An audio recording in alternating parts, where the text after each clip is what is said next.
Welcome back to the program, guys. What? It's been a week. Yeah, I uploaded Monday. Maybe I'll upload these every Mondays. Is it good to figure out your podcast strategy while you're filming a podcast?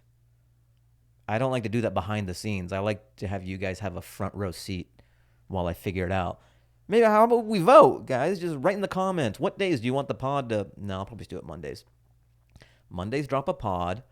Tuesdays drop a works on stuff.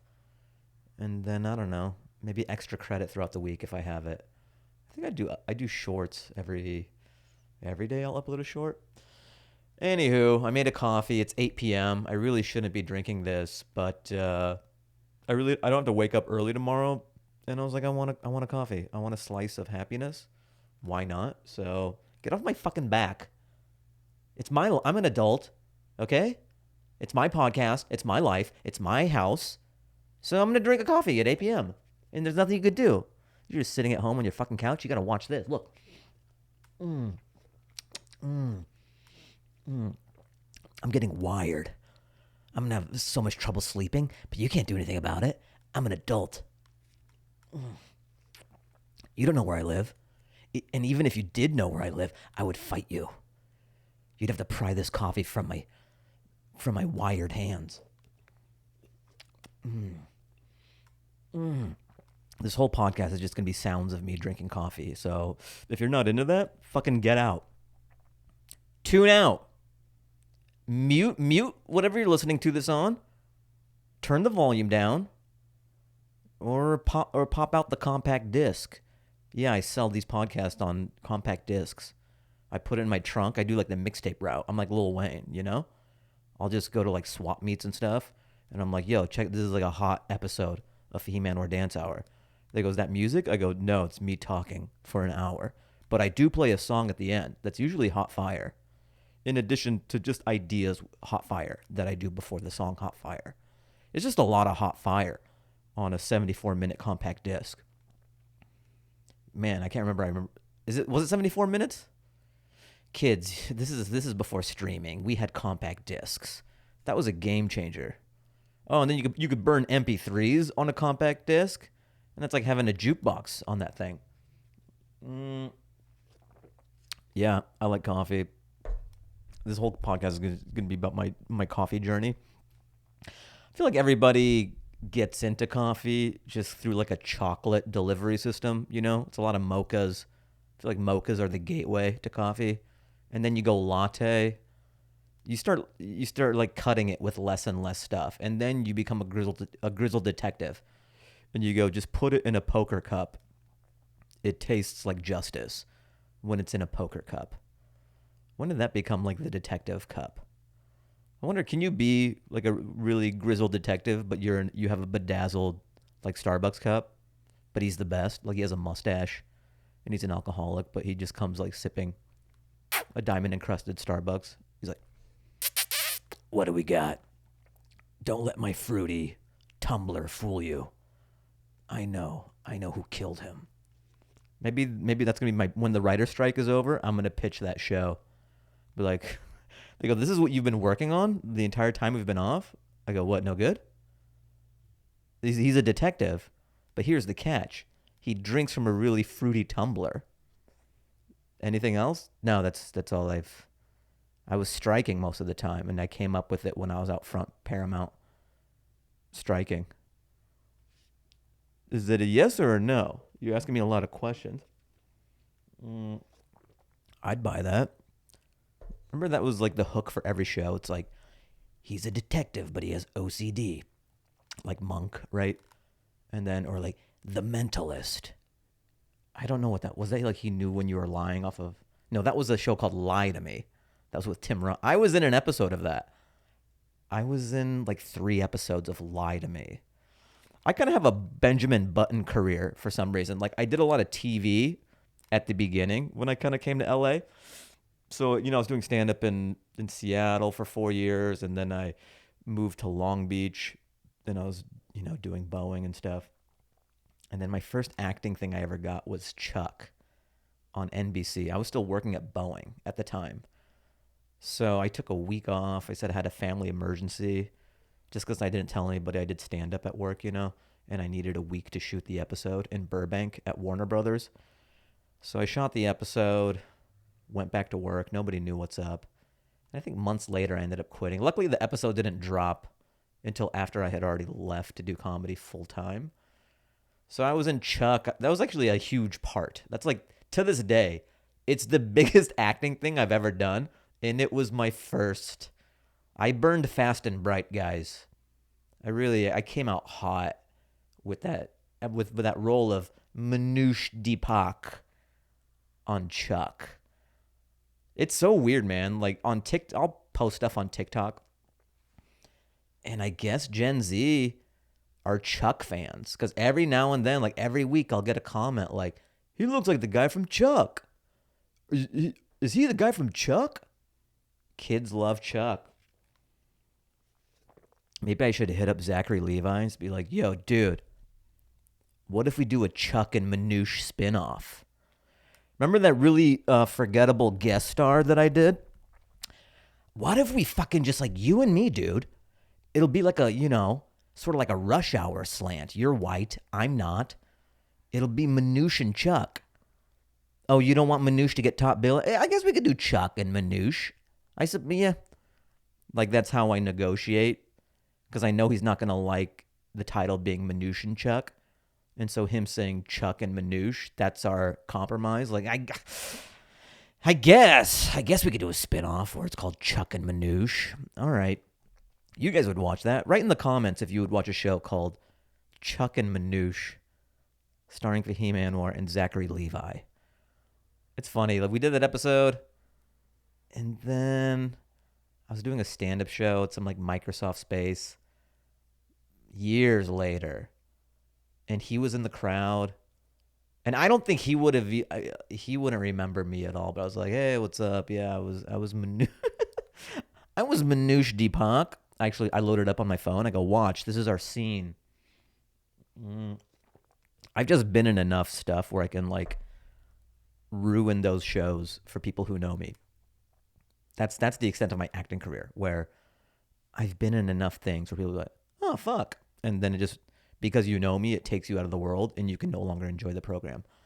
Like I was in one episode of Californication. I was young Hollywood douchebag number 2. Wasn't good enough to be number 1. Adam Pele was number 1. So that, I was in 3 episodes of Lie to Me. Chuck, obviously, which Gen Z seems to love. What else? I was in Rizzolian Isles. I was getting questioned in Rizzolian Isles. I was like being interrogated. So I'm pretty good at getting interrogated. Yeah, so I got these like acting things up top, and then I guess like my stand-up stuff kind of like came later. Usually it's reversed. Normally you kind of make a name for yourself stand-up wise, and then you do more acting stuff. But I kind of had more acting stuff up top, and then nothing for a very, very long time. And then, no, I'll get like random onesie-twosie shit. Like I was in an episode of, man, what was it called? That Disney show with what's her face? Dove Cameron. Liv and Maddie. I played a director. The episode's called Howlaroonie. So I come in and I'm a director. So I'm in random stuff, guys, all right? But stand-up is kind of the main thing.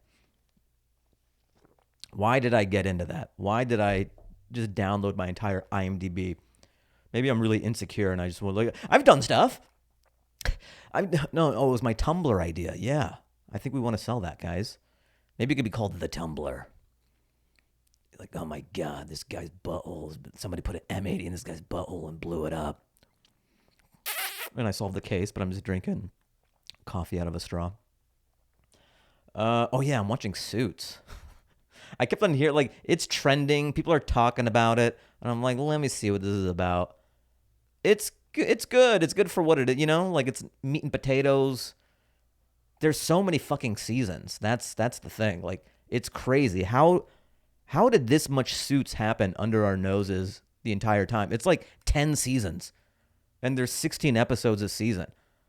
It's bizarre how much Suits has been happening and no one cared until now. It's 13 years later, and now people give a fuck about Suits. It's very weird watching the show too, just seeing like Meghan Markle, and you're like, oh, the prince is gonna love you one day. You know you're gonna be married to a prince, and she's just like some girl on Suits. Well, before just being some girl on Suits, I mean, I'm really downplaying it. She's on Suits. She's not some girl. She was on Suits. Before Suits, she was holding a briefcase on Deal or No Deal. So that's quite the upgrade from girl. Neil Brennan had this great joke. I forgot, but that was his reference. He goes like, you used to hold a briefcase. Just talking about her trajectory to where she is now. Just the girl who holds a briefcase on a game show to being a princess. Is she a princess? I don't know how it works. Yeah, so Suits is all right. Check it out. But that's going to be fucking annoying that if you are an actor who was on Suits, talk about delayed gratification. 13 years later, finally people respect what you do. It'd be annoying. People are like, hey, has anyone ever told you you look like an older version of the actor from Suits? You look like a 13-year older version of the guy on Suits. You're like, I am him, motherfucker. You didn't care about me 13. Now you give a shit? Or do you think their agents are calling like, look, we're cooking, baby. Suits is huge. Does your face look roughly the same or 13 years older? Fuck, because people really like you on Suits, but you look vastly different now. It'd be nice if your success was within the same year of the projects you do. 1 to 2 years. 13 makes it tough. How long are you going to game that out? That would suck, like something really, really hits, but you're in a coffin, and the show's taken off, and then your phone rings in the coffin, like, I've got great news. The show you're on is a smash hit. And there's just like potato bugs and worms just like eating what's left on your bones. Dude, you're a darling. We got to capitalize on this. And you're just Bones. Bones, another great show. No, I don't watch Bones. I feel like Bones is one of those shows that you just watch on the treadmill at a gym with no sound. Has anyone watched Bones with sound on? I don't know. I feel like TNT and USA, no one has ever watched those programs with sound. It's always on a 6.5 incline with like 5.0 speed. Just at an LA Fitness.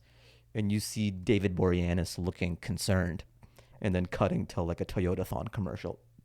Speaking of which, the Toyota-thon girl, the Toyota lady, she follows me. She's kind of hot, I'm going to put that out there, Toyota lady, hit me up. Maybe I should DM the Toyota lady. I guess recap what's been going on. I'm just doing all these tangents up top. Today I'm doing some purple light. One of the lights is purple. Can you tell the difference? I don't know. I'm experimenting, guys. Maybe the algorithm likes purple. We'll see. Please, Algo God. Algo God. Do you like purple light hitting the left of my face? Please. Let's try to recap the week. What has happened, guys? I did the Laugh Factory like a week ago. I don't do it as much. Comedy Store is my mainstay. Sometimes I'll do the improv. Rita's really cool. It's nice to be at a point in my career now where they'll hit me up to do shows, which is sweet. Sometimes you kind of live in your own body and you don't. It's like looking at yourself in the mirror every day. You don't see yourself getting older or growing. I guess that analogy is true, just even artistically and just as you grow in a profession. I remember when I was driving from Long Beach and I would just hang out at the Improv and you're a ghost. People are walking through you. You don't exist. And it's so hard to get on stage time. You're fighting for scraps. And to be at a point now where the bookers say, hey, do you have anything available? They want you to play the club. It's neat because sometimes you can pine for more stuff. Obviously, no one's ever happy. It's nice to get these reminders or just chill for a second. Be like, oh, this is pretty good. This is nice. There was a time when it wasn't this. So Rita will hit me up to do the improv sometimes, and Maria will hit me up to do Laugh Factory. So I was like, yeah, I'll do the Laugh Factory. I forget what day it was. So I'm about to go on at I don't know, they're running a little late. and then it's supposed to be Jeremy Piven and then me. And also, this is crazy, just the way life works. Where, you know, I know Piven now, like, because he does stand up. I remember watching Entourage, and you never think your worlds are gonna collide, you know. And so that's just kind of bizarre that, like, you're just talking to Jeremy Piven, and he's kind of newer to stand up, and he has a respect for it. I like it. Some of these guys who are like actors and accomplished in their own right, when they come into stand up, I do like when they recognize it's a different thing. And you know, he's like such a great actor, much better actor than me, and I have such deference to him in that area, and I think he has that for stand-ups too. So that's nice, that even though, like, you know, I'm not an accomplished actor or anything, but like there is that respect for someone who has dedicated a lot of their life to like a different craft. So I'm supposed to go on. Then Joe Coy, he drops in, and I'm like, oh man, like I love Joe Coy, but that's the other weird thing too, is like the things that is awesome for crowds. You know, like when Chappelle drops in or Joe Coy drops in, and people lose their minds, and it's so great for them. But it's also, as a stand-up comedian, you just want to work. You have your own life. Like it happens. We see it way more. So this might be the only time this happens to the crowd, like Chappelle dropping in or Joe Coy dropping in, but to us it happens all the time. So we're not as excited when it happens. We're like, fuck, okay, so that's gonna make the show go longer. How much time is he gonna do? Because when you're famous, like you can push it if you want. You know, no one's gonna tell, you know, Chris Rock or whatever to wrap it up. So Joe Coy, I love Joe Coy. You know, he was one of the first guys to take me on the road with him, actually. I was still working at Boeing, and we were at a diner, and we were just joking around and stuff. And then he goes, hey, you should open for me, or you want to open for me? I'm like, you've never seen me do stand-up. He had never seen me do stand-up at all, and we're just at a diner. He goes, no, but you're funny here. Like, I like you here. You want to open? And I'm like, sure. So I thought that was really cool. So for a period of time, I was opening for Joe Coy, and I thought he was big then. This was years ago. He was doing Irvine Improv, selling it out, Brea Improv, Oxnard. It's really hard to sell out those clubs. I thought that was almost the pinnacle of stand-up. That was years ago. And then, like, he's doing fucking stadiums now. It's crazy. Every picture and video he posts. Like, he played Seattle. He played where the hockey team plays. It's like 5,000 seats, or it's no more than that. What am I saying? Maybe like 20,000. Whatever. He's huge. So, but part of me is like, oh fuck, how much time is he gonna do? And then it ended up being like, well, it was getting kind of late, and then part of me, I was literally a minute or two away from just telling Maria, like, I'm gonna go home. I have to wake up early for something tomorrow. Or I just didn't want to. Because after Joe Coy, Piven was going to do 20, and then it was going to be me. So I was literally a minute or two away from just going home.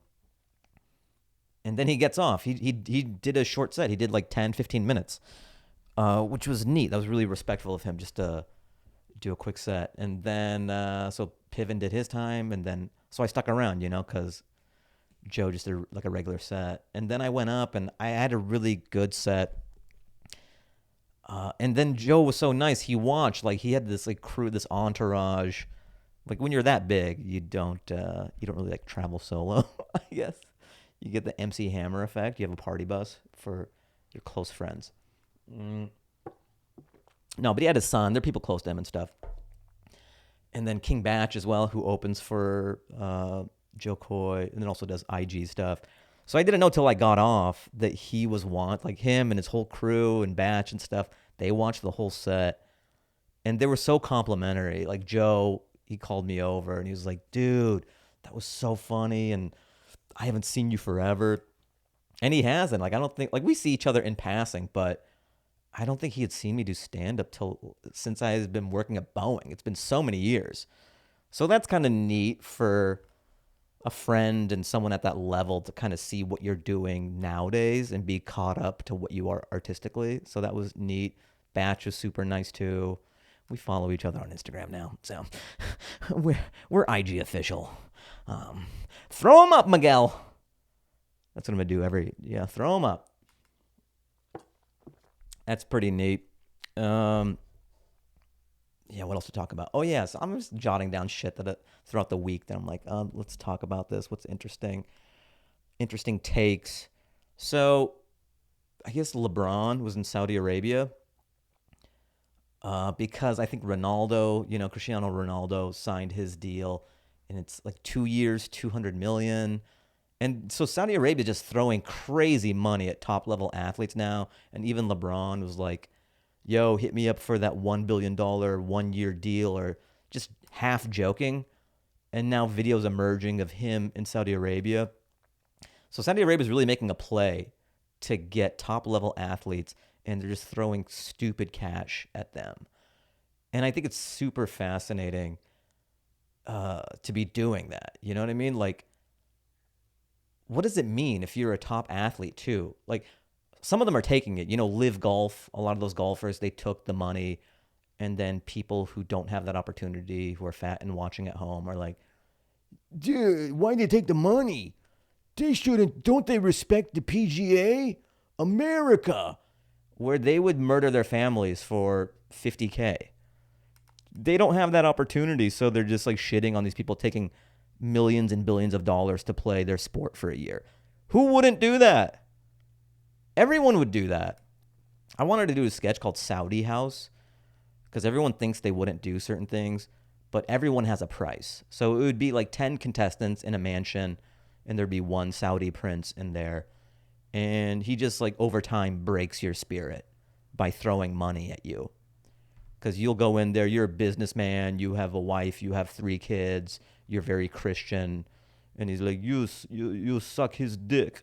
And he goes, I'm a man of faith. I'm not gonna do that. Yeah, you suck the dick. I told you, Prince Al Muhammad bin whatever the name. I'm not gonna do that. All right. And then the money keeps getting higher and higher, and then finally it gets to like maybe like $3 million, and he's like sucking. He's like, you're not gonna tell my wife about this, right? You turn the cameras off for this. Yes, definitely, no camera. And it breaks everyone's spirit because everyone has a price. That could be the tagline. Maybe these are my 2 shows: the Coffee Tumbler Detective and then Saudi House. Yeah, so it's called Saudi House, and then the tag is everyone has a price. Yeah, what network would it be on? Spike TV? No, not Spike. Spike TV even around? What networks are even around? I wanted to say like TNT or USA, but are those even around? How about Fox? This is going to be big time. Fox on Thursday, an all-new Saudi House. You shit in her mouth. I don't want him to shit in my mouth. I will pay you this much. Okay. Try not to shit too much. And then after Saudi House, an all-new Kitchen Nightmares. You call this a souffle? I don't know if that's good British. Probably not. All right, enough pitching ideas. But yeah, the whole idea of an athlete taking a bunch of money, it gives you an existential crisis. Like, I'm trying to think. So if LeBron was offered $500 million for 2 years or 3 years, 1 year, whatever, he would take it because it's so much money. But then it's just purely a money play. And then it's sort of like, what are you on this earth to do?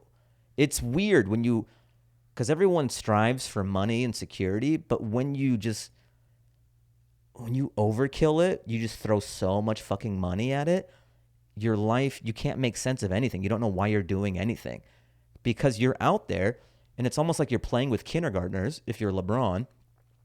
And he's essentially they're paying you $500 million to take away a year of your prime and not play against any real competition. You're just babysitting. You're in Saudi Arabia on vacation for $500 million for a year. But you're taken out of contention for the real basketball going on. I mean, I'm calling it real basketball, even though the USA just got knocked off by Canada. So we got 3rd place, but we didn't have our A-listers in there. So yeah, that's just kind of weird. Like, it's a weird thing that's happening in sports now, where you work your entire life to make to get really good at a sport, and you want to be one of the best, and you want to win championships. And then Saudi Arabia is like, hey, we'll give you $1 billion if you come here for 2 years. And then the money is so much, you're like, okay. So then you go over there, and now it's not even about being the champion or being the best. So you kind of like lost your drive, or why do you even play sports? It's bizarre. It almost takes the wind out of your sails. They just throw so much money out of you, you have no direction in life. You go, okay, I guess I'll just exhibition match these guys for a ton of money. I'll do it. I'll do a show for $1 billion. I'll go there, guys. I was in Napa for Labor Day. I went to Napa. So my buddy Eric, he has a place in Napa. He has a house in Napa Valley. So it was cool to unwind. And we went to a winery. Is it a winery or vineyard? What's the difference? The vineyard is like out in the fields, and then a winery is the inside. If you know, write into the pod. fahimanwardancehour@gmail.com. But it's interesting when you go on a wine tour, just as a stand-up comedian, because it is analogous to stand-up, because it's performance. These people give so many wine tours, and it's a mini performance, but it's small scale. It's the person giving the wine tour, and usually there's anywhere between 2 to 6 people that they're giving this tour, and they do it throughout. So it's like a show. They have the same jokes. They kind of refill your thing as they go around. It's interesting because performance is performance. And I'm like, okay, all right. Game recognized game. I'm going to use that wine joke on stage tonight. I stole all their material. There were some good wine jokes. So if you notice that I just have a bunch of vineyard jokes, it's because I went to Napa Valley. Yeah, he has a kid, Ezra, very cute baby. I think he's like 1. He might be 1. He might be like officially 1 now. It was cool. I got to hold him, He's at the stage now where he's like walking, but it's sort of like hurling his body, and then kind of like, he's not walking around like, you have the time, but he's sort of like hurling his body and then catching up to it and then grabbing onto something. It's nice. Sometimes you're the pillar. He's walking, and then he just grabs your pants. And you're like, take all the time you need, little guy. And then he'll go to a new area. But just, I'm never around babies like that, so it's very cool to observe. There's certain things. We were in the pool, and like, he would do this. He was having a lot of fun. We know what a pool is because we've been in a pool millions of times. But to a baby, that's like fucking outer space. The physics of a pool is brain scrambling to a baby. It's ecstasy. So it was fun to see him enjoy a pool. Like, what is this liquid? Why is there so much resistance on my body? And then also, I noticed this thing. He was smiling so much, like really wide smile. And he has like 2 teeth. He might have 2 or 3 teeth. And he's just like smiling so wide with those 2 or 3 teeth. And I thought that was really cool. You forget about that when you're a baby, everything is so pure, and you're not self-conscious yet. The guy has 3 teeth, and he would have no idea. He doesn't know he's supposed to have more teeth. He doesn't know it looks kind of silly. I mean, not really, but because he's a baby, he has no control over it. But he's smiling like he has a face full of teeth. And that's really cool. Just to be at a stage, you forget about that point in life and that stage where you could smile and you didn't care what anybody thought about you. You didn't think about how many teeth you had. What does your smile look like? It's pure expression. And I thought that was really neat. Because every emotion you have when you're a baby is real as fuck. And that's what's neat. Sure, you shit your pants all the time, and that's kind of a bummer and a downer. Like, you want to get control of that. But as an outsider looking in, it's neat how there is something very cool about how pure and real every emotion is with babies or even little kids. They haven't learned to like mask their behavior. they don't know how to smile when they're faking a smile, or they're doing a smile to pretend everything is okay, or pretending they love you for like 10 years and then saying like I was faking it. These crazy sociopathic things, they don't know how to do that yet. I think that's why people like dogs as well, because there's no masking. That's what's great about babies and dogs, is that they don't have the ability to mask. What you see is what you get. You're not going to be betrayed by a baby or a dog. You know, a dog is never going to be like, you know, all the times that it seemed like I was enjoying you rubbing my belly, I was faking it. I hated every minute of it. I only did it to get close to your roommate. All right. What else, guys? What else? Oh yeah, okay. So Napa, we're still on Napa. We were in a hot tub. A lot of water-based activities this trip, I guess. We were in the hot tub. He's got a whole great setup, great house, great pool. Pool is heated, but we were like, let's fucking get hotter. Let's get in the hot tub. And he has a TV right by the hot tub, so we're just pulling up old music videos on YouTube. So like early 2000s, late 90s. And it's been so long since I've watched this many late 90s to early 2000s music videos strung together. It's comical how many of these videos use poor CGI. But at the time, like, okay, think about the Backstreet Boys, you know, the I don't care who you are, where you're from, as long as you love me. And then they're in that like airport hangar, and they're kind of like spirits. The CGI is so bad. They're not to scale or anything. You can almost do the shit. It's almost like a TikTok filter at this point. So revisit the video. Also Linkin Park, Crawling in My Skin. Just all of these have bad CGI. But at the time, they were probably in the editing bay. And then when the video was done, they'd be like, fucking, that was amazing. We killed it. This is going to stand the test of time. That 3-polygon monster. Oh my God, that's like Crash Bandicoot graphics. That's Parappa the Rapper. That's Poi Poi graphics.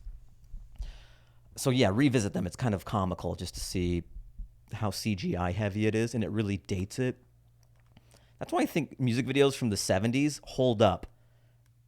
When you watch any music video of the technology era, it dates itself so quickly because you're like, you start laughing when you see a cell phone. You start laughing when you see a TV. You start laughing when you see bleach tips.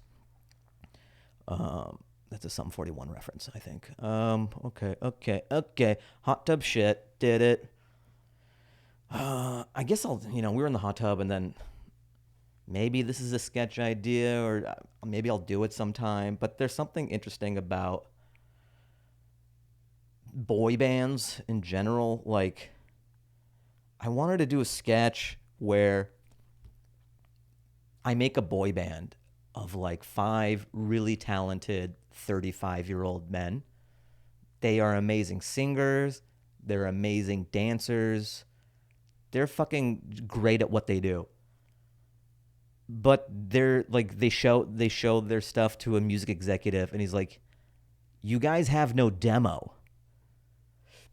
I'm not denying that you guys are supremely talented. You're phenomenal singers, you're phenomenal dancers, but who's going to listen to you? You have no demo. Young girls don't want to fall in love. They don't find 35-year-old men sexy. Older women are already married. You're not going to appeal to them. Who the fuck is going to listen to your music and like be a fan of yours? And they're like, but we're good. We're good at what we do. We're good singers. We're good dancers. Again, I agree with you. But that doesn't matter. It's a cross-section of art and commerce, and you have no commerce. You have a lot of art, I'll give you that, but you tell me, who's going to come to your show? People who like choreographed dancing and singing? Okay. Who? Purists. I don't know that's a very small piece of the pie. I'm just saying it's a no for me. I just think that's an interesting concept that you could be really, really, really good at what you do, but you're in a demographic black hole. Like, who the fuck is their fans? So let's do that. A bunch of 35-year-old, like a 35-year-old boy band. The guy's like, you're men. You're not even boys. If you're a man band, you need to have instruments and stuff. You can't just be dancing around with TED Talk mics. So I think that could be. Oh, there's this other sketch idea I had for a boy band one where it's like a NSYNC in their prime. It's like NSYNC, like a band like NSYNC or Backstreet Boys. And there's a JT type who's the heartthrob. All the girls love him, but he got in this like terrible accident. Maybe it's like some farm equipment or something mishap, or maybe he got in a car accident and he's been out of commission. He's been recovering in the hospital, and now he's returned. It's the triumphant return of like Chad. Like, we're happy to welcome back Chad, and then all the girls are screaming, and he comes out, but he's like horribly disfigured now. He's like the Elephant Man. Like, hey, what's up? What's up, guys? It's good to be back. And you just hear a collective hush over the crowd. Like it's like Dodger Stadium, and it just goes quiet. Like, what's up? Sorry, I've been away for a while. All right, who wants to hear our hit? And just all the moves he used to do go differently now. You know, like he goes to like touch a girl, and he expects her to faint or be all over him, but she recoils. He's like, hey, what's on this? He's like, whoa, what's going on? And so they do the show. They go through all the motion. Maybe he brings a girl on stage and he tries to serenade her, like, oh, your kisses are like candy. And it's almost like Alien, where she just is getting as far away from the serenade. And then when the show's over, they're backstage, and he's like, man, it's good to be back. We crushed it. And he's like wiping down with a towel. And you could tell the band and the manager are just like too nervous to tell him what's up. He's like, oh, what's up, guys? And they go, look, man, we're glad that you recovered, but it's a different thing now. I don't know if you can be in the band. Well, what do you mean? I'm the hot one. You used to be the hot one. Now you're the ugly one. What? No, Danny's the ugly one. He's like, hey, what the fuck? And so he's having to come to terms that this privileged life that he had as the hot guy in the boy band, now he's the Elephant Man, and he has to come to terms with that. And then he's like, come on, surely we can find a compromise. And then it hard cuts to the tour bus leaving without him. The bus leaves, and then it reveals him like, oh, fuck. I was going to go solo, too. Maybe he does go solo, and it's like him in a turtleneck, but he has like Elephant Man face. And it's his like songs in E minor. And he's just doing jazz standards, like, baby! He's like, I had to grow up, you know? I did the boy band thing for a while, but, jazz is where my heart is really at. It sold 5,000 copies worldwide. I'm just happy I can chew again. So, yeah, maybe we'll make that. Or maybe that's all I'll ever do with it. That's my lazy version of it. I guess another idea when I was watching all these music videos in the hot tub, like Backstreet Boys, NSYNC, obviously they were designed by Lou Pearlman, who was that fat guy in a Hawaiian shirt. He basically made every boy band. I had this epiphany that when you're young, everything that you're fed, everything that comes in front of your eyes, every product, like every toy, every movie, every piece of music, you think that it's supreme art and that you love it intrinsically for its artistic merit. But when you get older, you see it with the true perspective of this bird's eye view of what it is. And every piece of art when you're a kid that you consume stems from a bunch of older people in suits in a boardroom saying like, maybe these little fuckers will buy this. Like they just want to make money off of Ninja Turtles, whatever action figure, like Hot Wheels, Barbie. It's just a bunch of older people saying, maybe these little fuckers will buy this. It's not because they want to give you a great childhood or they think these are great things. It's just like, maybe these little fuckers will buy this. So that's kind of interesting, that everything that you loved as a child is just a byproduct of people in the boardroom saying, you think these little fuckers will buy this? And we did. But when you're young, you're like, Backstreet Boys are the best. Oh, where'd they come from? Are they all friends? No, they weren't manufactured by a fat guy in a Hawaiian shirt who might have made them do gay stuff. They're friends, and they just harmonized. They were going off jumps on their BMXs, and they go, you're a baritone? I don't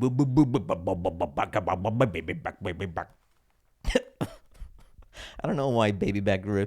Oh, somebody sent me a video of the recording session of the I want my baby back, baby. Chilling, baby back. So there's video of that official recording. And I want to know, why was that recorded? Why was there a camera in the studio for that? Someone had the foresight, like, this is, the Smithsonian is going to want this. They think it's like the Beatles doing a rooftop last show.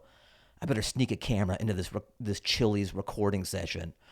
I want my baby back, Chili's, baby back ribs. Okay, another tangent. This isn't on my list, but this kind of goes to the thought of when you're young, or just like people assuming products are organic when they are totally not. Like Queer Eye, Tan France, Jonathan Van Ness.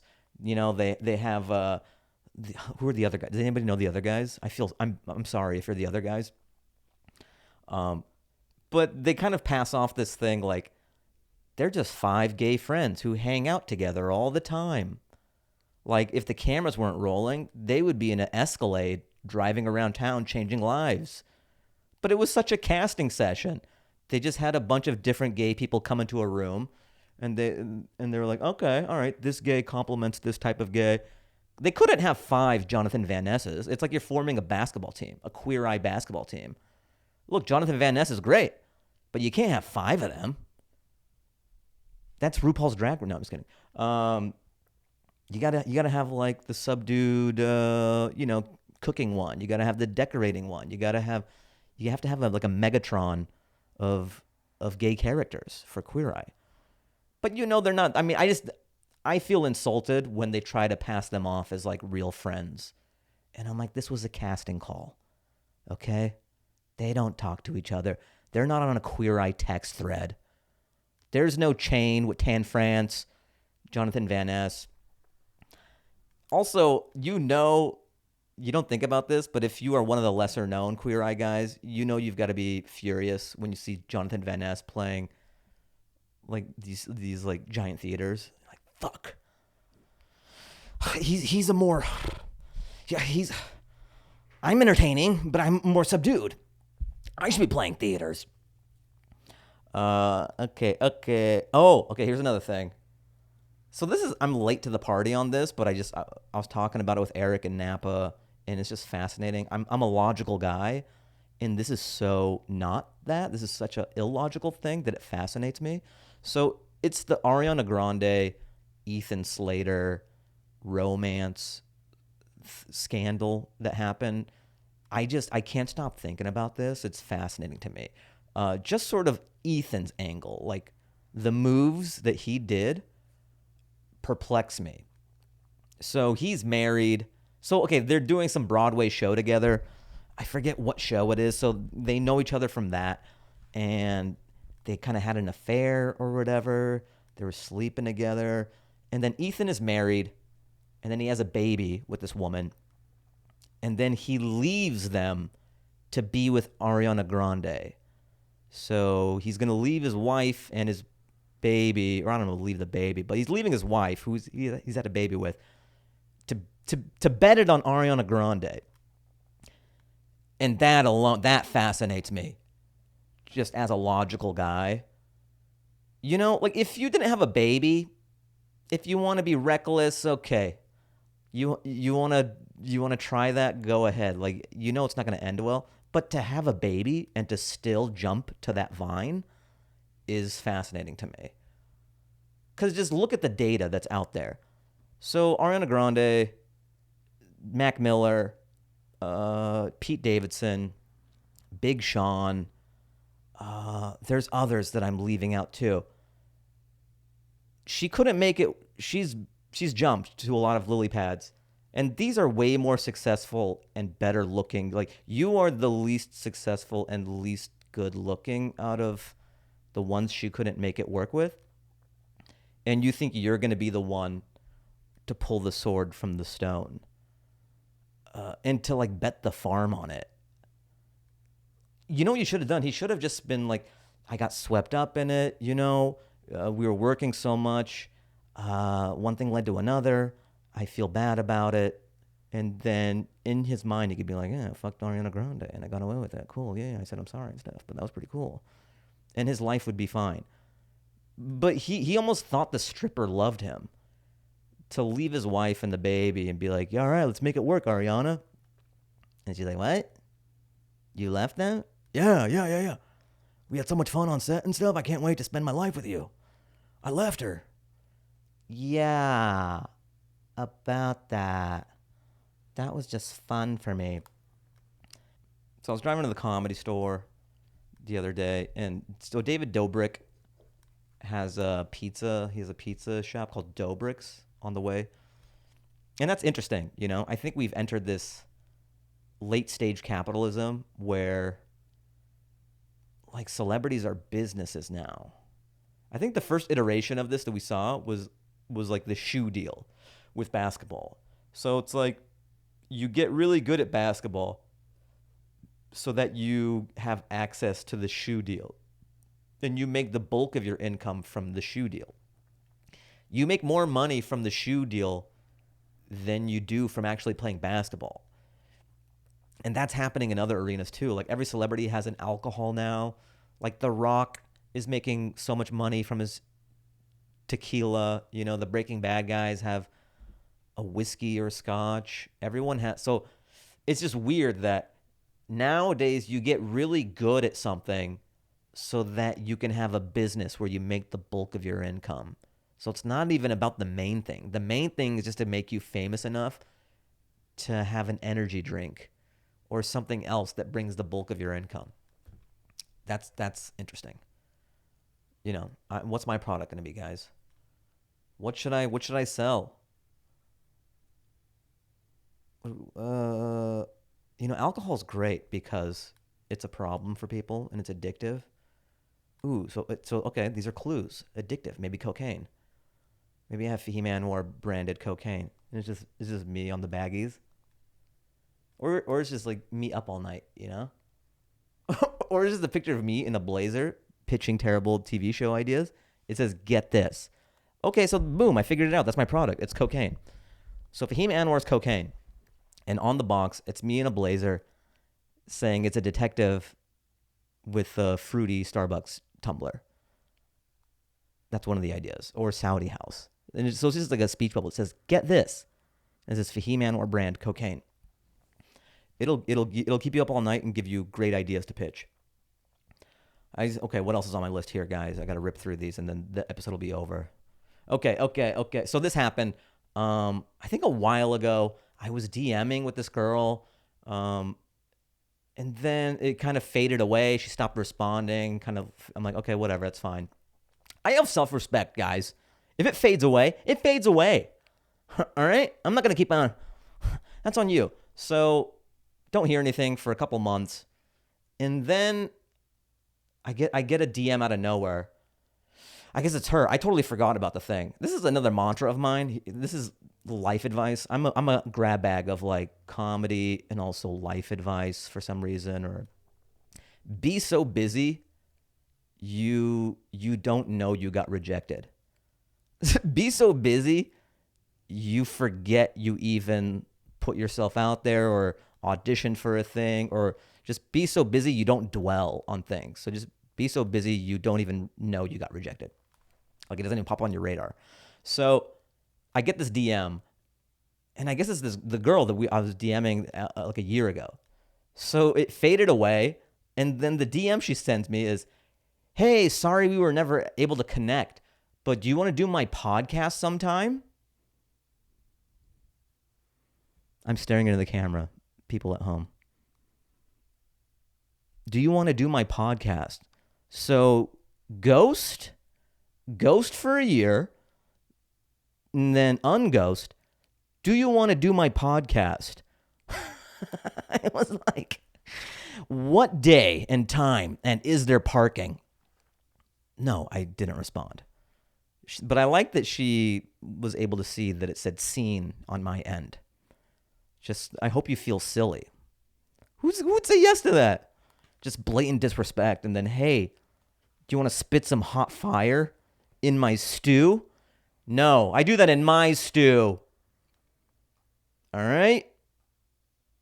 I go, no, I'm not going to podcast, but you want to get dinner sometime? I try to convert it still.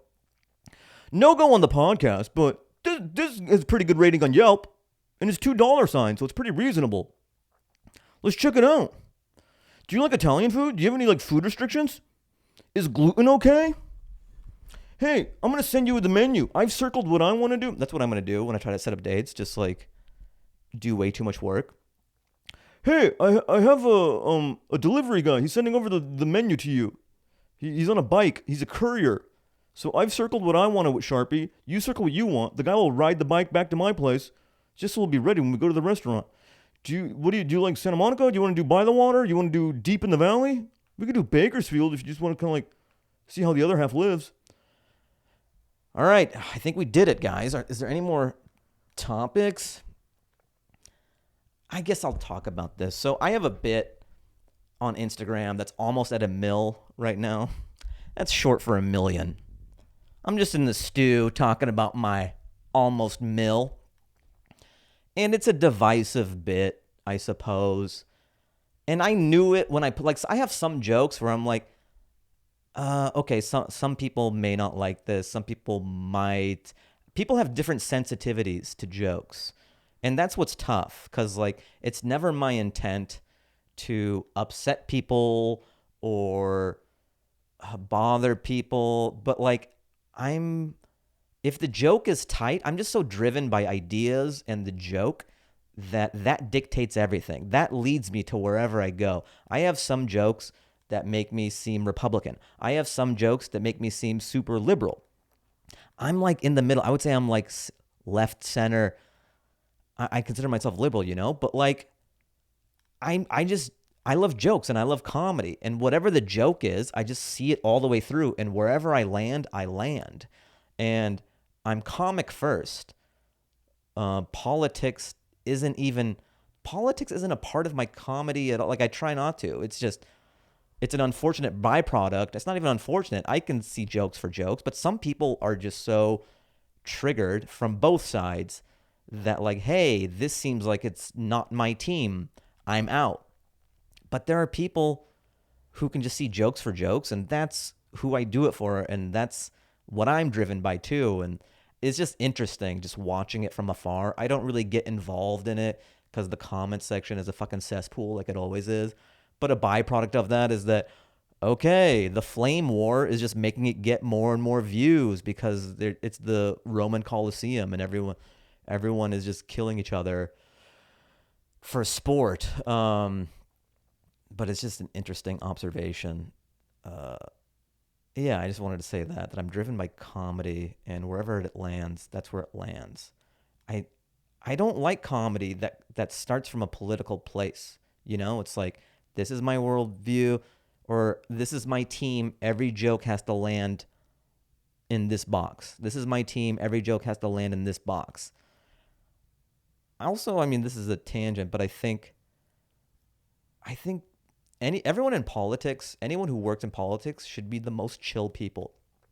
There should be a test where only the most chill people should be allowed to work in government and politics, because the sky is falling is not great for getting shit done. I want the most chill Republicans, and I want the most chill Democrats.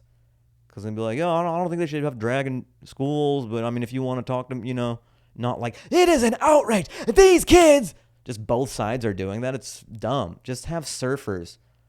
You can be a Republican or a Democrat, but you have to surf.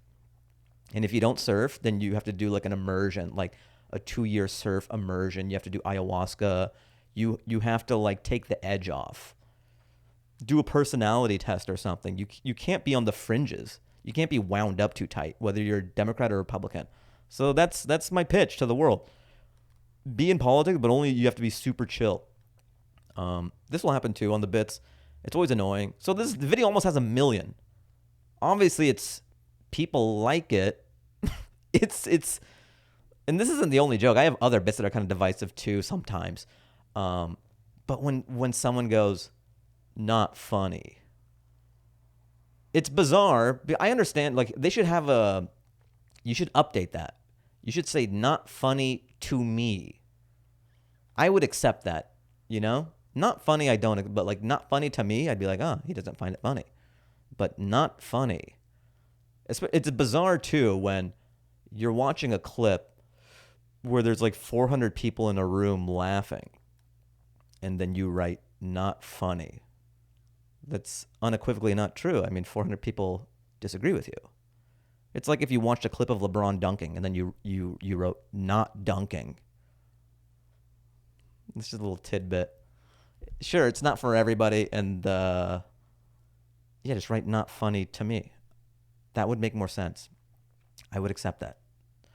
All right, I think so we gotta do a song, guys. Let's do a song.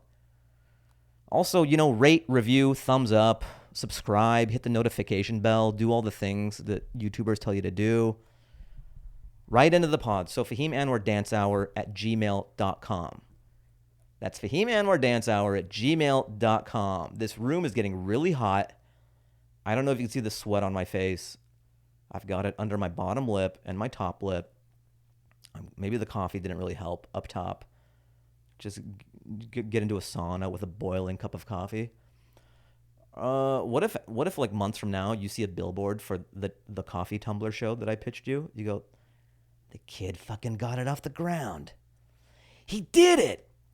Or I'm in Saudi Arabia doing comedy for 2 years. Like, he did it too?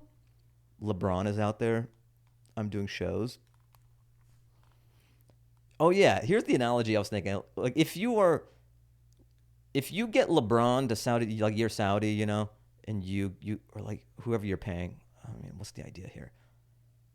Okay, what's the clean version of it? If you're LeBron playing basketball in Saudi Arabia for $1 billion for like 2 years, 3 years, it's the equivalent of like, he's basically a frog in a jar with a stick in it.